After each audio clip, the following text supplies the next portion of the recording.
Bonjour à tous et à toutes et bienvenue sur la chaîne YouTube de Martin Eden. Et donc aujourd'hui on va un peu... encore un nouveau format, encore un. Cette fois-ci c'est un format qui se veut quand même assez important. Dans le sens important, pourquoi important? Dans le sens important, pourquoi important? Le non-sens de la phrase que je viens de dire. Pourquoi ce format est très important, essentiel même je dirais. Dans tout le contenu de gauche, social-démocrate, extrême gauche, libertaire, je mets ces trois courants un peu ensemble. J'ai très peu vu, je crois d'ailleurs sur la seule chaîne, je crois c'était sur Guillaume Deloison, où j'ai vu des textes remaniés du site dont je vais vous parler. Après c'est possible que j'ai pu passer à côté de certains comment dirais-je, certaines vidéos YouTube et de Politicon par exemple. J'ai pas tout vu de Politicon et je n'ai pas vu, cette base, on va dire, en tout cas dite de manière explicite. Et donc aujourd'hui en fait on va parler du site Infokiosque qui est quand même un petit peu on va dire la plateforme numéro 1. En tout cas pour moi ça a été une plateforme, enfin ça a été c'est toujours d'ailleurs une source bibliographique de référence. Et donc ouais, en fait, ce qui est publié sur ce site, ce n'est pas des livres, ce sont des brochures, qui est vraiment le support militant par excellence. Marx, par exemple, au début quand il commençait à s'initier dans le mouvement ouvrier, il publiait beaucoup de brochures. Proudhon aussi. Franchement, la brochure, c'est un format typiquement militant. Ça se veut assez court, assez direct. Bon, court selon les versions, direct selon les formes. Notamment la critique du démocratisme radical. C'est une brochure qui est très très jargonnante. Cette brochure dont on va parler en fait est un petit peu dans l'idée une vulgarisation. Et donc aujourd'hui on va parler de la brochure, je veux dire essentielle, de l'impasse citoyenniste. Contribution à une critique du citoyennisme. Alors, avant toute chose, enfin, la brochure a été écrite en avril 2001, mais malgré tout, 20 ans après, elle reste très actuelle. Et petite précision critique ou théorique sur le citoyennisme. En général, pour ceux qui ne sont pas politisés, en général, ceux qui savent, pardonnez, ça veut être une chaîne un minimum... un peu de pédagogie entre deux trollages, de Bruce et d'Astronofaf. Enfin bref, on y reviendra dans le débrief mensuel de ça, justement, parce qu'il s'est passé des trucs.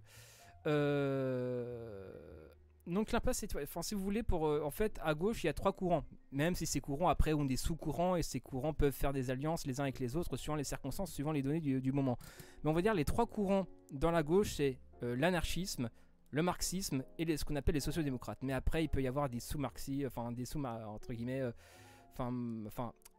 anarchistes, on va dire, marxiste. Je dis marxisme, mais c'est pas tellement léniniste. Voilà, on va dire extrême gauche. Voilà, on va dire ça comme ça. Le communisme, appelez ça le communisme. Et les sociodémocrates. Et parmi les sociodémocrates, il y a Hamon, Mélenchon, etc. Parmi les communistes, il y a le NPA, Nathalie Arthaud, etc., etc. Et après, il y a les anarchistes. Donc voilà, ça, c'est ces trois courants vraiment forts, même s'ils peuvent avoir des sous-courants et encore des sous-courants, etc., etc. Ils peuvent faire des alliances à droite, à gauche, enfin bref.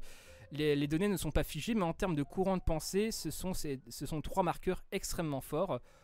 Mais ça aide un peu à se repérer dans la gauche. Enfin, ouais, c'est ça, dans la gauche. Et le citoyennisme... Pour faire simple, c'est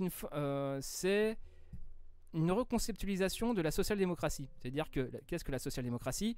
C'est un courant qui est à gauche qui pense réellement qu'on peut rendre le capitalisme supportable. Enfin, dans un terme militant, on dit SOCDEM. C'est un terme injurieux pour dire réformiste. Parce qu'ils pensent, ces gens-là, dans le jargon militant, surtout anarchiste, on se moque entre guillemets de ce qu'on appelle les SOCDEM, les sociodémocrates, parce qu'ils veulent rendre ils espèrent réellement rendre le capitalisme supportable pour les prolétaires, pour la banlieue de la mondialisation que sont entre guillemets les mondes émergents. On dit plus le tiers-monde, mais on dit les mondes émergents. Je sais plus le terme technique d'ailleurs, mais enfin voilà, les pays on va dire périphériques. Et donc voilà, qui sont par exemple quand la délocalisation, voilà, la Chine, l'atelier du monde, etc. On va dire que c'est un peu la banlieue, on va dire la zone d'activité du monde. On va dire si on prend un peu des références un petit peu, voilà, banlieue, enfin là, centre-ville, banlieue et zone industrielle, bah là c'est la zone industrielle mais pensée à un niveau mondial. Donc voilà, c'est tout ça pour dire que le citoyennisme, c'est une autre reformulation de la social-démocratie, mais reformulée, recontextualisée, etc. selon l'époque. Et donc, bon, là je réduis beaucoup la portée du texte, mais c'est pour histoire un petit peu de se repérer. Donc, voilà pour l'introduction. Donc voilà, ce texte a 20 ans, mais il fait toujours partie des brochures qui, selon moi, quand même, sont parmi les... Comment dirais-je c'est une des brochures de référence. Si on doit démarrer la découverte d'un faux kiosque, c'est cette brochure, au moins dans le top 3. Après, voilà. Donc, fini cette longue introduction. Maintenant, on va essayer de passer à la lecture. Je crois que je découperai cet épisode en plusieurs parties parce que la brochure fait quand même 24 pages. Donc, histoire de ne pas tomber dans un truc d'une heure, qui va être un peu chiant, je pense que réellement, je vais couper. Je ne sais pas exactement quand je vais couper ça, mais quand je vais voir, par exemple, si je fais une demi-heure de machin, c'est vrai que là, je vais peut-être commencer un petit peu à couper, avec pas au beau milieu d'une phrase, etc. Mais voilà, une espèce de chapitre ou un paragraphe, etc. J'essaie de couper à peu près proprement.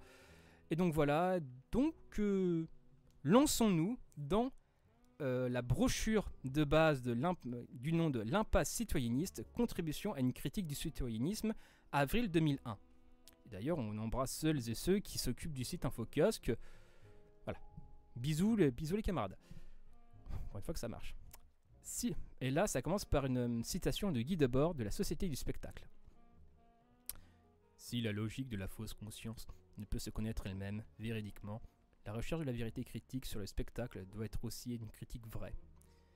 Il lui faut lutter pratiquement parmi les ennemis irréconciliables du spectacle et admettre d'être absent là où ils sont absents. Ce sont les lois de la pensée dominante, le point de vue exclusif de l'actualité, que reconnaît la volonté abstraite de l'efficacité immédiate quand elle se jette dans les compromissions du réformisme ou de l'action commune de débris pseudo-révolutionnaires. Par là, le délire s'est constitué par la position même qui prétend combattre. Au contraire, la critique qui va au-delà du spectacle doit savoir attendre. Enfin, Guy Debord était... on va parler des situationnistes dans le format... J'ai un autre format encore en cours. Je le tease ici, voilà, c'est le format simple, basique. En fait, on va lire une fiche commentée Wikipédia. En fait, c'est simplement, voilà, l'idée m'est venue en la lecture de l'épisode de Daniel Guérin, enfin de la biographie sur Wikipédia de Daniel Guérin. Je trouvais que c'était plutôt intéressant. Et ça va, Wikipédia, c'est digeste, voilà. Parce que Guy Debord, beaucoup d'effets de formule. Enfin, ce qu'il dit, c'est extrêmement. Enfin, qu'on prend le temps de déchiffrer, etc. Je crois que c'était la Minute Rouge qui réduisait Guy Debord à à trio.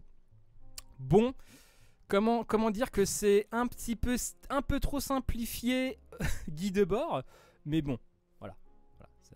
Guy Debord, ça reste un penseur extrêmement intéressant, bien que quand même, il faut savoir le lire et enfin, il faut clairement le déchiffrer, quoi. Ce n'est pas la société du spectacle quand t'es pas préparé. C'est vrai que c'est lourd, Enfin bon, prenons la lecture. Les thèses rassemblées ici n'ont pas la prétention de dire le dernier mot sur le sujet dont elles traitent. Elles sont plutôt un ensemble de pistes dont certaines peuvent être suivies, approfondies, et d'autres peuvent être simplement abandonnées. Si nous parvenons à donner quelques points de repère, historiques entre autres, à une critique qui se cherche encore, nous aurons pleinement atteint notre but. Nous pensons également que ni ce texte ni aucun autre ne pourra, par la seule force de la théorie, abattre le citoyennisme. La véritable critique du citoyennisme ne se fera pas sur le papier, mais sera l'œuvre d'un mouvement social qui devra forcément contenir cette critique et qui ne sera pas loin s'en faut, son seul mérite. À travers le citoyennisme, et parce que le citoyennisme y est contenu, c'est l'ordre social présent tout entier qui sera remis en cause. Le moment nous semble bien choisi pour commencer cette critique. Si le citoyennisme a pu à ses débuts entretenir une certaine confusion autour de ce qu'il était réellement, il est aujourd'hui contraint, par son succès même, à s'avancer de plus en plus à découvert. À plus ou moins court terme, il devra montrer son vrai visage. Ce texte vise à émanciper sur ce démasquage pour qu'au moins certains ne soient pas à leur pris de court et sachent peut-être réagir de manière appropriée. Donc voilà, et pourtant c'est un texte qui se veut accessible. Il est accessible pour le coup. Et après c'est vrai que les brochures c'est vraiment militant, donc faut se mettre un petit peu dans le bain, quoi. Et cette brochure, voilà, idéalement permet de se mettre dans le bain de ce ton un petit peu général. Enfin bref. Chapitre 1. Définition préalable. Nous ne donnerons ici qu'une définition préalable du citoyennisme, c'est-à-dire ne portant que sur ce qui est le plus évident. L'objet de ce texte sera de commencer à le définir de façon. L'objet de ce texte sera de commencer à le définir de façon plus précise. Par citoyennisme, nous entendons d'abord une idéologie dont les traits principaux sont 1. La croyance en la démocratie comme pouvant s'opposer au capitalisme. 2. Le projet de renforcement de l'État, des États, entre guillemets, pour mettre en place cette politique. Et 3. Les citoyens comme base active de cette politique. Bon, déjà, tu sens que 9 ans avant Nuit debout, ça a taclé. Voilà, ça a taclé. La croyance en la démocratie pouvant s'opposer au capitalisme. Effectivement, parce que la démocratie n'est pas un mode de production. La démocratie n'est que la résultante d'un mode de production, n'est que la conséquence un peu en mode domino, quoi. Le projet d'un renforcement de l'État, donc effectivement, c'est contre, même quand bien même ça sera un État social avec keynésien, avec des bonnes entre guillemets des bonnes redistributions, ce n'est qu'un jeu de dupes. Ce n'est qu'un jeu de dupes. Enfin bref, continuons le texte. Le but avoué du citoyennisme est d'humaniser le capitalisme, de le rendre plus juste, de lui donner en quelque sorte un supplément d'âme. La lutte des classes est ici remplacée par la participation politique des citoyens, qui doivent non seulement élire des représentants, mais agir constamment pour faire pression sur eux afin qu'ils appliquent ce pourquoi ils sont élus. Les citoyens ne doivent naturellement en aucun cas se substituer au pouvoir public. Ils peuvent de temps en temps pratiquer ce qu'Ignacio Ramonet a appelé la désobéissance civile, la désobéissance civique, et non plus civile, qui appelle trop fâcheusement la guerre civile, pour contraindre les pouvoirs publics à changer de politique. 2001, avant Nuit debout. Le texte, je sens que certains vont lâcher des pouces rouges. Enfin bref. Le statut juridique de citoyen, compris simplement comme ressortissant d'un État, prend ici un contenu positif, voire même offensif. Pris comme adjectif. Citoyen décrit en général tout ce qui est bon et généreux, soucieux et conscient de ses responsabilités, et plus généralement, comme on disait autrefois, social. C'est à ce titre qu'on peut parler d'entreprise citoyenne, de débat citoyen, de cinéma citoyen, etc., etc. Cette idéologie se manifeste à travers une nébuleuse d'associations, de syndicats, d'organes de presse et de partis politiques. Pour la France, on a des associations comme Attaque, les Amis du monde diplomatique, AC, Droit au logement, la POC, Objecteurs de conscience, la Ligue des droits de l'homme, le réseau Sortir du nucléaire, etc. Il est à noter que la plupart du temps, les personnes qui militent au sein de ces mouvements font partie de plusieurs associations à la fois. Côté syndicat, on a la CGT, Sud, la Confédération Paysanne, l'UNEF, etc. Les partis politiques sont représentés par des partis trotskistes et les Verts. Les partis politiques ont toutefois un statut à part dans le citoyennisme, mais nous y reviendrons. À l'extrême gauche du citoyennisme, on peut inclure la Fédération anarchiste, la CNT et les anarchistes antifascistes qui se mettent plus souvent à la remorque des mouvements citoyennistes pour ajouter leur grain de sel libertaire, mais se trouvent de fait sur le même terrain. Quand je vous dis que même chez les libertaires, on se tacle, on fait en mode autocritique absolue et radicale de ouf, tu vois. Et franchement, 2001, et franchement, ça faisait longtemps que j'avais pas lu ce texte, enfin relu ce texte, ça fait des années. Mais ouais, ça tacle, hein, ça tire à balles réelles, hein, ça déconne zéro, quoi. Et aussi, précision importante, l'écoute audio de cette brochure ne remplacera jamais la lecture. Donc je le dirai, je tenterai d'avoir la présence d'esprit de le dire au début, milieu, fin. Bon là je ne l'ai pas dit au début, mais je le redirai à la fin, en conclusion, etc. Donc, ou en rappel, parce qu'il faut rabâcher. À un moment donné, être de gauche, c'est aussi lire.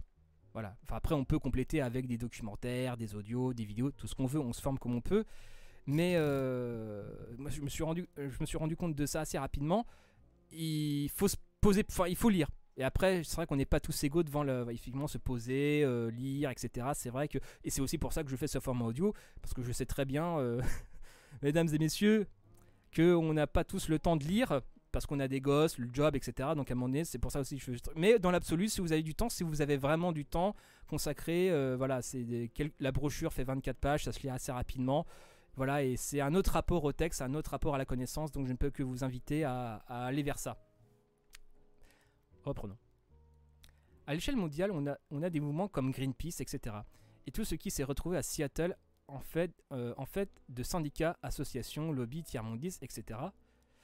La liste complète serait fastidieuse à donner. L'important est que tous ces groupements se retrouvent idéologiquement sur le même terrain, avec des variantes locales. Le citoyennisme est désormais un mouvement mondial qui repose sur une idéologie commune. De Seattle à Belgrade, de l'Équateur au Chiapas, on assiste à sa montée en force. Il s'agit donc maintenant pour lui comme pour nous de savoir au juste quel chemin il prendra et jusqu'où il pourra aller. Prémices et fondements. Les racines du citoyennisme sont à chercher dans la dissolution du vieux mouvement ouvrier. Les causes de cette dissolution sont à la fois l'intégration de la vieille communauté ouvrière et l'échec manifeste de son projet historique, lequel a pu se manifester sur des formes extrêmement diverses, disons du marxisme-léninisme au conseillisme. Enfin, conseillisme, hashtag les conseils ouvriers. Ce projet se ramenait dans ces diverses manifestations à une reprise du mode de production capitaliste par les prolétaires, mode de production duquel ils sont les enfants et donc les héritiers. Oui, c'est parce que le prolétariat est issu, comment dirais-je, de la révolution industrielle, du capitalisme du 19e siècle. Donc oui, le prolétariat, par définition, ça reste une catégorie capitaliste. Donc à un moment donné, si le prolétariat prend le contrôle de l'usine, bah ça reste plus ou moins du capitalisme, sauf organisé un peu différemment si vous voulez, mais ça reste du capitalisme parce que le prolétariat objectivement est une catégorie du capital. C'est même un des points de départ, un des points forts de la critique de la valeur, on reviendra sur un autre truc encore, c'est encore un autre truc, voilà, enfin bref, continuons. L'accroissement des forces de production dans cette vision du monde était également la marche vers la révolution, le mouvement réel à travers lequel le prolétariat se constituait comme future classe dominante, enfin entre guillemets la dictature du prolétariat. Domination qui menait ensuite, d'après une très problématique phase de transition, au communisme. L'échec réel de ce projet a eu lieu dans les idées 1920 et en 1936 et 38 en Espagne. Le mouvement international des années 68 a souvent été nommé deuxième assaut prolétariat contre la société de classe, venant après celui de la première moitié du XXe siècle. On parlera de mai 68. Il faut réhabiliter mai 68, c'est un des grands points urgents à faire. Enfin bref, tellement de points urgents. Les années 70, puis les années 80, avec la crise et la mise en place de la mondialisation sous sa forme moderne, marquent le déclin et la disparition de ce projet historique. Cette mondialisation se caractérise par l'automatisation croissante, donc par le chômage de masse et les délocalisations dans les pays les plus pauvres qui jettent dès lors dehors de l'usine le vieux prolétariat industriel des pays les plus développés. On observe ici une tendance des entreprises à se débarrasser, au moins formellement, d'une bonne partie des secteurs productifs pour les reléguer à la sous-traitance. Pour idéalement ne plus s'occuper que de marketing et de spéculation. C'est ce que le citoyennisme nomme la financiarisation du capital. Financiarisation, c'est du capital, je l'ai bien dit. Je crois que j'ai éteint mon portable en même temps parce que sur l'autre vidéo, machin... Putain.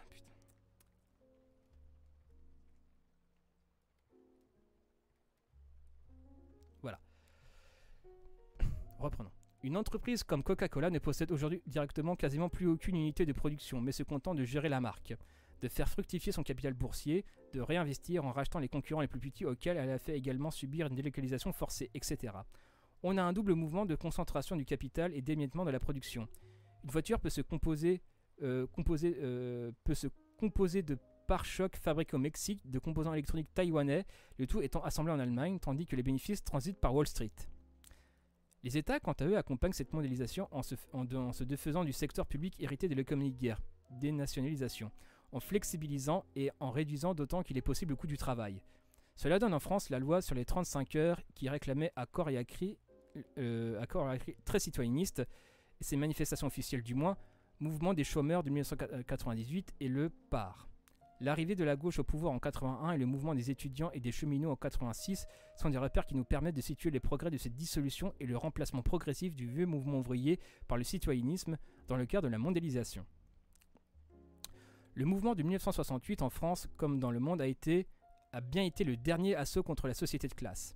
Son échec marque la liquidation historique de ce qui a été jusque-là le vieux rêve de la révolution prolétarienne, à savoir le rêve de l'assomption historique du prolétariat comme prolétariat, c'est-à-dire comme classe du travail. L'autogestion et les conseils ouvriers ont été la limite extrême de ce mouvement.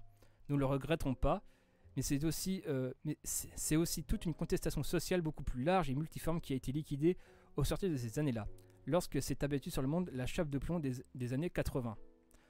Bon. Dans le contexte actuel, parler des conseils ouvriers, c'est de l'utopie.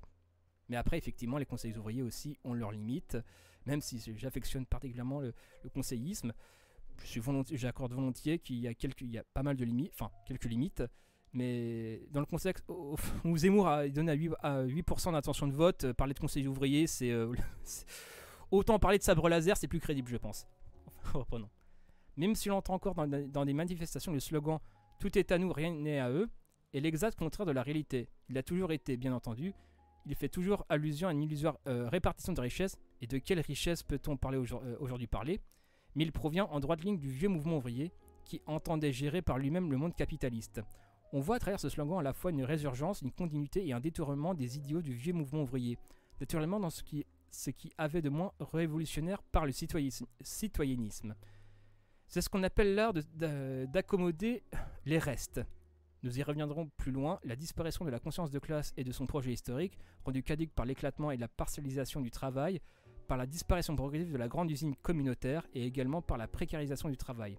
Tout ceci résultant non d'un complot visant à museler le prolétariat, mais du processus d'accumulation du capital qui l'a amené jusqu'à la mondialisation actuelle. On laissait le prolétariat aphone.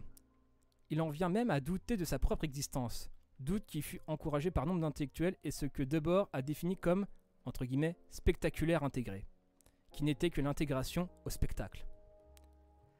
Privé de perspective, la lutte des classes ne pouvait que s'enfermer dans des luttes défensives, parfois d'ailleurs très violentes, comme en Angleterre. Mais cette énergie était surtout l'énergie du désespoir. On peut aussi noter que cette perte de perspective positive s'est souvent manifestée chez les individus qui avaient connu les années 60-70 par un désespoir personnel très réel, parfois poussé jusqu'à ces dernières conséquences, suicide ou terrorisme. C'était pas une norme, mais c'est vrai qu'il y en a eu des comme ça. Enfin, il y en a aussi qui ont trahi. Hein. Enfin voilà, des anciens militants des années 60, le plus célèbre c'est Cohn-Bendit. Hein. C'est les anciens militants qui finalement ont totalement trahi, ça existe. Mais il y en a d'autres qui ont, les plus sincères je pense, qui vraiment étaient impliqués dans ce truc-là quand ils ont vu l'époque tourner. C'est vrai qu'il y avait de quoi bader quoi, quelque part. Et je pense que s'ils sont encore en vivant aujourd'hui, je pense qu'ils sont sous-empiassés parce qu'à un moment donné la douleur doit être beaucoup trop forte parce que putain c'est vrai qu'on vit dans un sacré merdier. Le citoyennisme vient s'inscrire dans ce cadre. Le deuil de la révolution ayant été fait, plus aucune forme ne se sentant en mesure d'entreprendre à nouveau de transformer radicalement le monde. Il fallait bien, l'exploitation suivant son cours, que s'exprime une contestation. Ce fut le citoyennisme. Son acte officiel de naissance peut être situé en décembre 1995. Ce mouvement, sur la base très réelle de l'opposition à la privatisation du secteur public et dans l'aggravation des conditions de travail et de la perte de sens de travail lui-même, ne pouvait dans la situation présente se manifester que comme défense du service public et non comme remise en question de la logique capitaliste en général, telle qu'elle se manifeste dans le service public. Cette défense du service public implique logiquement que l'on considère que le service public soit ou plutôt doit être en dehors de la logique capitaliste. C'est vrai. C'est une logique capitaliste quand même.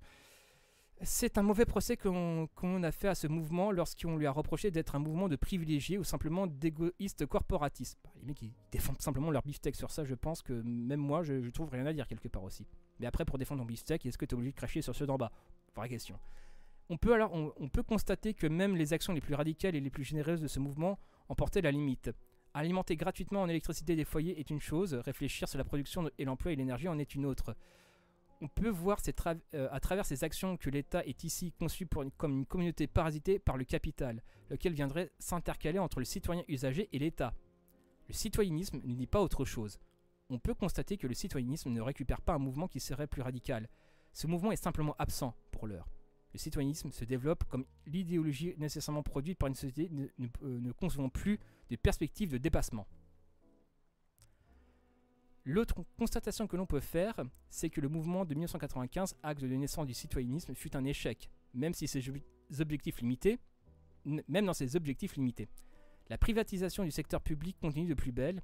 Il peut même se situer en avant-garde de l'idéologie du privé, comme entreprise participative, implication dans la gestion, etc. On y digresse également, et on y crée des emplois précaires, des emplois jeunes, entre guillemets. On y supprime des postes et surcharge de travail des postes restants.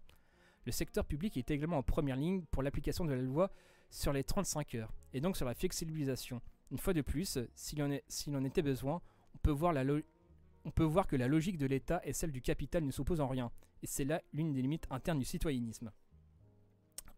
Oui, parce que l'État n'est pas une catégorie neutre. L'État, c'est une notion, je vais dire une notion capitaliste, mais ça en est en fait. L'État est une notion du capitalisme, c'est-à-dire que par la notion d'impérialisme, etc., à un moment donné, l'État est par nature associé, le capitalisme est dans l'ADN de l'État, dans la notion d'État même, clairement. C'est pour ça que les mouvements ouvriers du 19e siècle étaient internationalistes, parce qu'ils voyaient bien que les États, à un moment donné, ils tentaient de gérer, ils géraient socialement la société capitaliste. Donc à un moment donné, c'est pour ça qu'ils étaient internationalistes. Bon, après, dans les courants de l'international étaient organisés par pays, pas par courant. Donc même à la belle époque, si vous voulez, au 19e siècle, il y avait aussi des limites et des incohérences. Mais après, c'est facile de parler plus de 100 ans après. Mais voilà, donc l'État, désolé de vous le dire, mais la notion même d'État, entre guillemets, de service public, le mot même service public est trompeur. Le service public n'est pas étranger, n'est pas extérieur à la logique marchande. Elle fait partie intégrante. Et à partir de là, il y a les mêmes règles. Désolé. Je pense que là, il y a pas mal de pouces rouges par rapport à ça. Je pense que je vais un peu mettre des gens à dos avec le... Mais voilà, c'est la brochure, hein, pour le coup. Pour moi, c'est une des bases. Et même pour un sacré paquet de monde, d'ailleurs. Enfin bref. 3. Le rapport à l'État, le réformisme et le keynésianisme. Le rapport du citoyennisme à l'État est à la fois un rapport d'opposition et de soutien. Disons de soutien critique.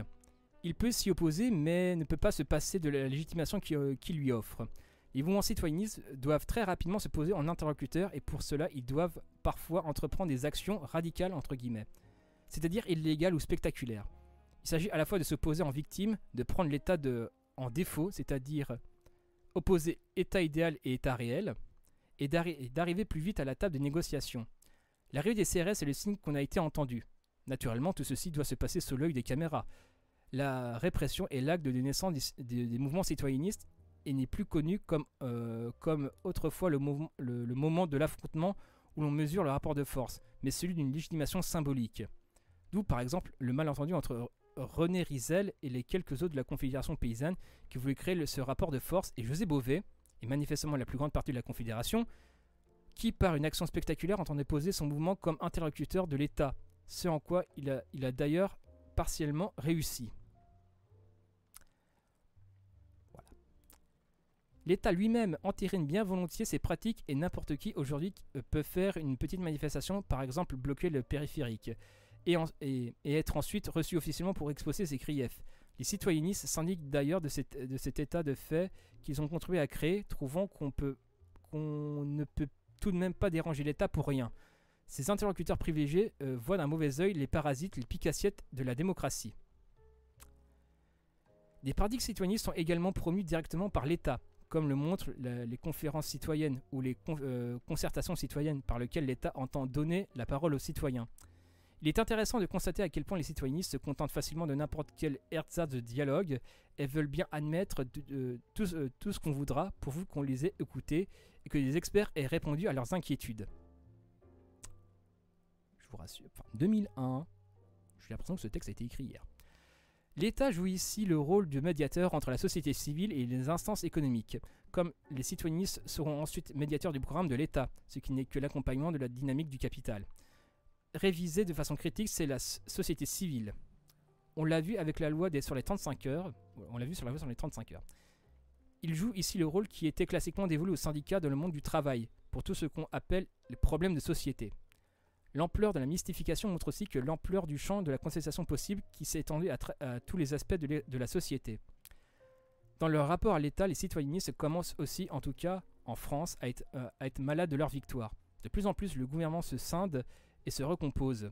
entre eux qui ont tendance à faire confiance au pouvoir, à la gauche, et ceux plus radicaux qui entendent continuer le combat. Mais le problème essentiel ne reste pas moins posé. La gauche étant au pouvoir, pour qui d'autre pourront-ils voter? Faut-il plus de Verts au gouvernement ou faut-il au contraire que les Verts se retirent du pouvoir pour mieux jouer le rôle d'opposant? Mais à quoi peuvent servir un parti politique si ce n'est à entrer dans l'arène démocratique? Le citoyennisme est constitutivement incapable de se concentrer en un parti, en tout cas dans la société, qui sont déjà démocratiques. Il faut une dictature ou une démocratie autoritaire pour que les aspirations de la petite et moyenne bourgeoisie entrent en résonance avec la contestation plus vaste et puissent se concentrer en parti démocratique d'opposition radicale. On l'a vu à Belgrade ou au Venezuela avec le national-populiste de Chavez. Mais partout où la démocratie est déjà là, des partis correspondant tant bien que mal aux aspirations de cette petite et moyenne bourgeoisie existent déjà. On dit classe moyenne. Et c'est justement ce système de partis dont une large part des citoyennistes se méfient. Dans les pays les plus avancés, le citoyennisme se concentre essentiellement autour d'un désir de démocratie plus directe, participative ou démocratie de citoyens. Il se propose naturellement aucun moyen d'y parvenir et ce désir de démocratie directe finit comme toujours dans une urne ou dans l'abstention impuissante. Les Verts sont intéressants à cet égard puisqu'ils manifestent les limites du citoyennisme. Ici du mouvement écologiste des années 70, ils ont parfaitement pris le tournant des années 80. Mais ils restent également sur le vieux modèle d'un parti forme concentrée qui est antinomique à la nature nébuleuse des forces vives du citoyennisme. Ils couraient donc par leur nature même le risque de se retrouver face à l'exercice réel du pouvoir. Et c'est bien ce qui s'est passé. C'est là en fait le dernier risque de politique que courent les réformistes, celui de gouverner. Militer dans ce cadre-là, c'est pas toujours sans conséquences, comme les Verts ont pu le constater à leurs dépens. Ce qui permet de contourner ce risque, c'est le lobbying. Les lobbies n'exercent jamais directement le pouvoir. On peut leur imputer les échecs de l'État. Le militantisme de lobby est sans fin, et dans tous les sens du terme. Voilà qui est très satisfaisant pour des individus désireux de s'engager sans courir ce risque politique. Dans un lobby, on est entre soi. Il n'est pas nécessaire de chercher une base sociale comme dans un parti classique, par des moyens plus ou moins démagogiques. On peut en toute sécurité se montrer radical. On peut tranquillement se poser en conseiller critique du prince, sans affronter les difficultés du gouvernement. On peut éternellement se lamenter du manque de volonté politique en matière de nucléaire, d'immigration ou de santé publique, sans considérer si peu que ce soit ce qu'il est effectivement possible de faire pour un État dans le contexte capitaliste. Un des exemples les plus délirants de cet état de fait est l'inénarrable association Attac. Il est des notoriétés publiques que l'idée même d'une taxation des transactions boursières fait se contorsionner l'hilarité l'économiste le plus stupide. Il est également évident que l'application dans un seul état de ces taxations le plongerait immédiatement dans une crise noire et qu'il est manifestement impossible d'appliquer mondialement une telle mesure. Il crève aussi les yeux que même dans l'état où, prise de folie, une organisation comme l'OMC viendrait préconiser une telle mesure, le tollé mondial serait tel qu'elle n'aurait plus qu'à la remettre dans sa musette. Et, pour pousser jusqu'à l'absurde, que si même une telle mesure était appliquée, il s'ensuivrait automatiquement une aggravation mondiale de l'exploitation pour corriger les pertes.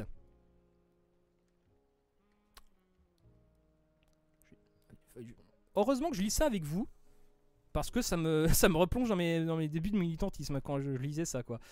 Et c'est plutôt un souvenir plutôt agréable. Tout ceci n'empêche pas les économistes d'Attac de se pérorer à ce sujet avec courbes et graphiques dans l'indifférence amusée de ceux qui exercent réellement le pouvoir. On veut bien également les recevoir de temps en temps pour rire un peu et surtout pour bien montrer à quel point l'État est attentif à toutes ces propositions que les citoyens voudront bien lui faire. Il faut toutefois reconnaître à Attac le mérite d'avoir introduit dans une discipline aussi sinistre que l'économie cet élément de comique qui lui faisait encore défaut. Mais quelle bande de bâtards. Alors, les gens qui ont écrit ça en 2001, franchement, cœur sur vous pour cette phase. Vous êtes horrible, mais cœur sur vous quand même. Nous voyons ici que son impuissance n'est pas encore un problème pour le citoyennisme. Presque personne ne songe encore à le juger sur ses résultats, puisque l'urgence d'obtenir des résultats ne se fait pas encore réellement sentir. Bon, en 2001.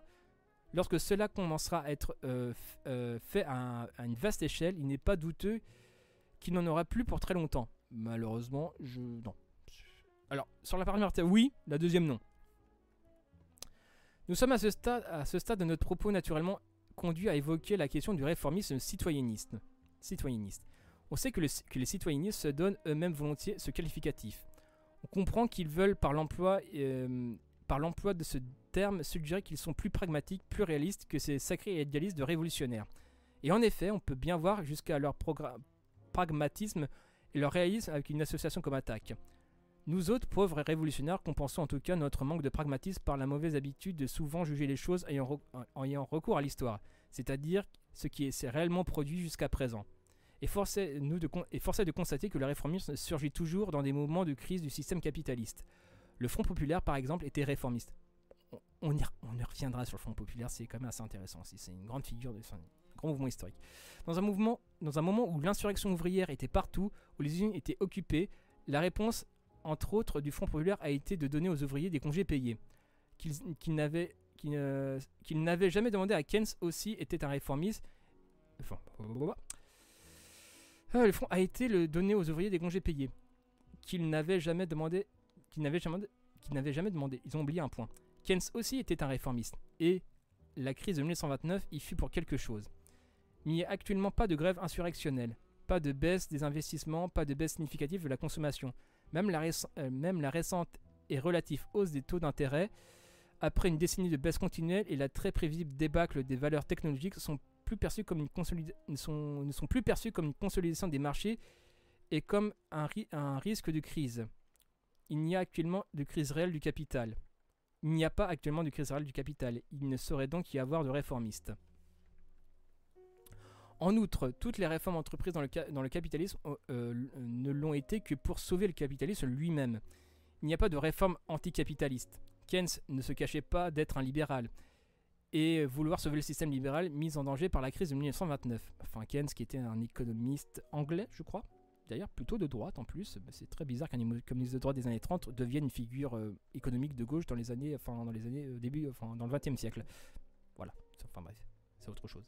On verra ça plus tard. Il nous faut ici nous attarder un instant sur Keynes, présenté par les citoyennisme comme l'économiste miracle, remède à tous les maux. Il faut d'abord dire que l'homme lui-même qu'il connaît, il faut dire que l'homme lui-même qu'il connaissait très bien le capitalisme de son temps, puisqu'il avait amassé une fortune personnelle de un demi-million de dollars, en se consacrant seulement à une heure et demie par jour aux transactions internationales en devises et en biens, tout en travaillant pour le gouvernement anglais. On comprend que le crash de 1929 ne l'ait pas laissé indifférent. Boum boum. Le crash de 1929 marque l'entrée du capitalisme dans sa période moderne. Il est le résultat de la formidable expansion du XIXe siècle qui ne semblait devoir trouver devant elle aucune limite, en particulier en Amérique. Le rêve américain battait son plein qui allait se terminer en cauchemar. Ce rêve reposait sur l'esprit d'entreprise, sur l'audace entrepreneuriale des héritiers des conquérants de l'Ouest. Et il fut abattu par la réalité du capitalisme, où les investissements ne font pas par goût du risque ou d'esprit d'entreprise, mais pour réaliser des profits. Le capitalisme parvenu à la maturité stagnait, et on commençait à s'apercevoir qu'une croissance indéfinie n'était pas acquise comme une loi naturelle. Je crois même dans les manuels d'économie de base, même la notion de croissance, même chez les économistes classiques, c'était une notion pas très claire. En tout cas, ils en doutaient fortement de la croissance infinie. Les investissements baissèrent les investissements baissèrent, plutôt s'effondrèrent. Les théories économiques classiques postulaient que, puisqu'il y ait toujours de l'offre, il y aura toujours de la demande, négligeant le fait que les entreprises ne produisent pas pour fournir des biens, mais pour l'extraire la plus-value de cette production. On verra la théorie de la plus-value chez Marx. Keynes intervient dans son contexte. Ce qu'il fallait, c'était de l'investissement, à savoir créer de nouveaux marchés, inventer de nouveaux produits, entrer dans le monde de la consommation de masse. Dans ce contexte de la crise, c'était à l'État, entre guillemets, d'amorcer la pompe, c'est-à-dire de remettre les gens tant bien que mal au travail, d'établir une politique monétaire inflationniste et de créer des infrastructures sur la base duquel le capital privé pourra réinvestir. Qui va fabriquer les automobiles Dickens s'il n'y a pas assez de routes? Le président Roosevelt avait d'ailleurs déjà commencé à mettre en pratique cette politique sans le précieux appui théorique de Keynes qui lui apportera plus tard. Il ne faut pas oublier que la crise de 1929 avait aussi jeté quelques millions de chômeurs sur le trottoir et sur les routes et que le raisin de la colère commençait dangereusement à mûrir. On voit en tout cas que le keynésianisme est essentiellement libéral. Il dit simplement que le libéralisme à lui tout seul ne peut se réguler, que le simple jeu de l'offre et de la demande n'est pas le moteur qui permettra au capital de s'accroître indéfiniment, et c'est là donc à l'État de reconstruire les conditions de la croissance, pour ensuite laisser la place aux investisseurs privés. En 1934, Keynes écrit dans une lettre au New York Times, je cite, « Je vois le problème du redressement de la façon suivante. Combien de temps faudra-t-il aux entreprises ordinaires pour venir à la rescousse? À quelle échelle et par quels moyens et pendant combien de temps les dépenses anormales du gouvernement doivent-elles se poursuivre en attendant? Nous soulignons anormal. On voit bien que l'idée de Keynes était nullement d'un contrôle permanent et continu du capital privé par l'État ou des instances internationales. Keynes n'était pas socialiste. » Voilà. Je pense que là... Je pense que... cette brochure va pas plaire à tout le monde, je pense. Enfin bref, continuons. Il était d'ailleurs si peu qu'il écrivait en 31 en parlant du communisme. Enfin, il était si peu socialiste, voilà. Il était si peu socialiste qu'il écrivait en 1931 en parlant du communisme. Comment puis-je adopter une doctrine qui, préférant la vase au poison, exalte le prolétariat crasseux au détriment de la bourgeoisie et de l'intelligentsia qui, en dépit de tous leurs défauts, sont la quintessence de l'humanité et sont certainement à l'origine de toute œuvre humaine? Ah ouais, quand même. Ça, je m'en souviens pas. Ah ouais, d'accord. La vase au poisson. Préférant la vase au poisson. D'accord. Ah mais ok, ouais, ok. D'accord. Après, Keynes, apparemment, c'est l'économiste de la gauche actuelle. Hein, en tout cas de la France insoumise, quoi. Donc à mon nez, bon, déduisez ce que vous voulez. Il est vrai que la bourgeoisie était alors bien différente de ce qu'elle est devenue, et qu'elle ne se sentait pas encore le besoin de se lamenter avec Viviane Forrester sur ce qui est désormais convenu d'appeler l'horreur économique. Il faut indiquer, pour finir avec les théories de Keynes, avaient leurs limites et que le capitalisme a d'autres méthodes pour relancer les investissements. 10 ans après la crise de 1929, commençait la guerre qui allait ravager le monde, donner un coup de fouet inespéré au progrès technologique et faire entrer le monde industrialisé dans l'âge bienheureux de la consommation de masse. Keynes lui-même apporta d'ailleurs sa contribution à cette tendance relance des investissements en écrivant un opuscule intitulé « Comment financer la guerre ». Un homme délicieux. Les citoyennistes prétendent critiquer le libéralisme et se réclament de Keynes. Comme ils n'ont jamais prétendu non plus être anticapitalistes, on en déduit donc qu'ils sont contre le libéralisme tout en étant pro-capitalistes. Ils sont pour ce qu'on appelait autrefois le socialisme, c'est-à-dire le capitalisme d'État. Enfin oui, c'est un dévoiement du terme socialisme, c'est un dévoiement. Et le socialisme dans le texte est marqué entre guillemets. On comprend mieux alors la présence de trotskistes dans leur rang, mais bien entendu, ils se défendent aussi de cela. On a définitivement du mal à savoir ce qu'ils veulent. Nous affirmons qu'il n'y a actuellement de crise. Qu'il n'y a pas de crise capitaliste. Bon, en 2009, il y en a eu une quand même. Et naturellement affirme le contraire. En effet, il faut bien qu'il y ait une crise pour que l'on fasse appel à eux. La crise est l'élément naturel du réformisme. Ils ont cru en trouver une en Asie du Sud-Est, mais cette crise-là était plutôt la preuve que le capitalisme a bien retenu les leçons de Keynes et qu'il ne croit plus que le libéralisme va se régler tout seul. La crise asiatique a donc été rapidement jugulée avec toutefois quelques conséquences sociales. Mais le capitalisme se moque des conséquences sociales, tant qu'il n'est pas centralement remis en cause. Il n'y aura plus de keynesianisme social, plus de 30 glorieuses, cela est derrière nous. Si les citoyennistes peuvent parler de crise, c'est que l'État en a parlé d'abord. Depuis 30 ans, la France est, paraît-il, en crise. Cette crise, bien réelle au début, a bien plutôt été ensuite d'une façon de justifier l'exploitation. Aujourd'hui, c'est la reprise qui joue ce rôle. Les réformistes sont bien embêtés. Les voilà contraints à réajuster leur discours toujours calqué sur celui de l'État. Lapsus révélateur. Et ceux qui, il y a 6 mois, nous parlaient d'une crise mondiale généralisée, nous parlent aujourd'hui de répartir les fruits de la croissance. Où est la cohérence? Où sont-ils ces keynésiens anti-libéraux, ces réformistes sans réforme, ces étatistes qui ne peuvent participer à un État, ces citoyennistes? La réponse est très simple, ils sont dans une impasse. Et peuvent apparaître saugrenus d'affirmer qu'un mouvement qui occupe si manifestement tout le terrain de la contestation puisse se trouver dans une impasse. Certains y verront une affirmation gratuite dictée par on ne sait quel ressentiment. Nous avons pourtant évoqué tout à l'heure la décomposition et la disparition d'un mouvement bien plus ancien et pourvu d'une base sociale infiniment plus large et combative, sans pour cela avoir à prendre des précautions oratoires particulières tant que cette disparition semble aujourd'hui évidente. De la même manière, nous pensons qu'un autre mouvement social est possible sur des bases jusqu'alors inédites. Je m'arrêterai là, je pense. Donc je continuerai la lecture de cette brochure plus tard, parce que là on atteint les 3 quarts d'heure. Donc voilà, n'hésitez pas, en fait ne m'attendez pas en fait.